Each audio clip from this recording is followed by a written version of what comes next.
Per fi arriba el Festival Filmets. Després de gairebé un any de treball, el festival més antic d'Espanya, organitzat per Badalona Comunicació, arriba a Badalona fins al proper 27 d'octubre i arriba amb moltíssimes novetats. Probablement una d'elles, la més important, és que serà la primera edició amb un nou director artístic, amb Marc Ors, però tenim més novetats. Hem ampliat les seus.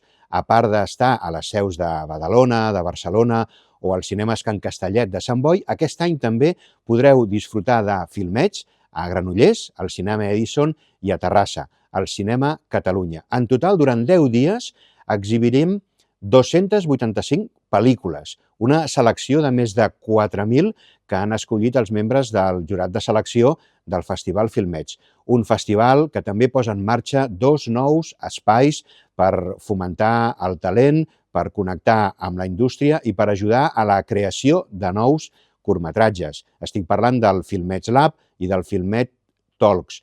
I, a més, doncs, a part d'aquesta visió o vocació internacional, Filmets és un festival amb una vocació popular i molt connectada a les escoles.